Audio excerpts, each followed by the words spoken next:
Hello guys! For today's video, gagawa tayo ng cream caramel.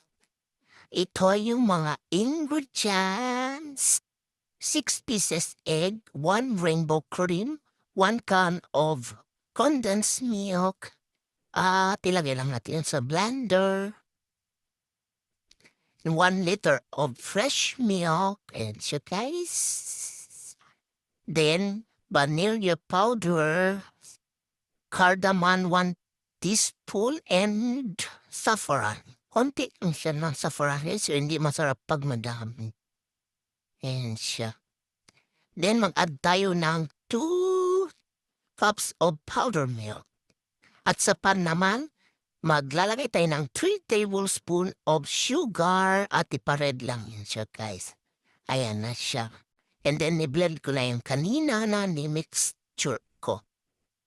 Katapos niyan, ilagay lang natin sa pan. Katapos, naglagay lang ako ng konting saffron na pang-toppings niya, guys. At ilagay natin sa oven 1 and 1/2 hour lang siya para hindi masobrahan ng luto. Tama-tama lang siya. Ayan na siya, guys. Ready to serve na.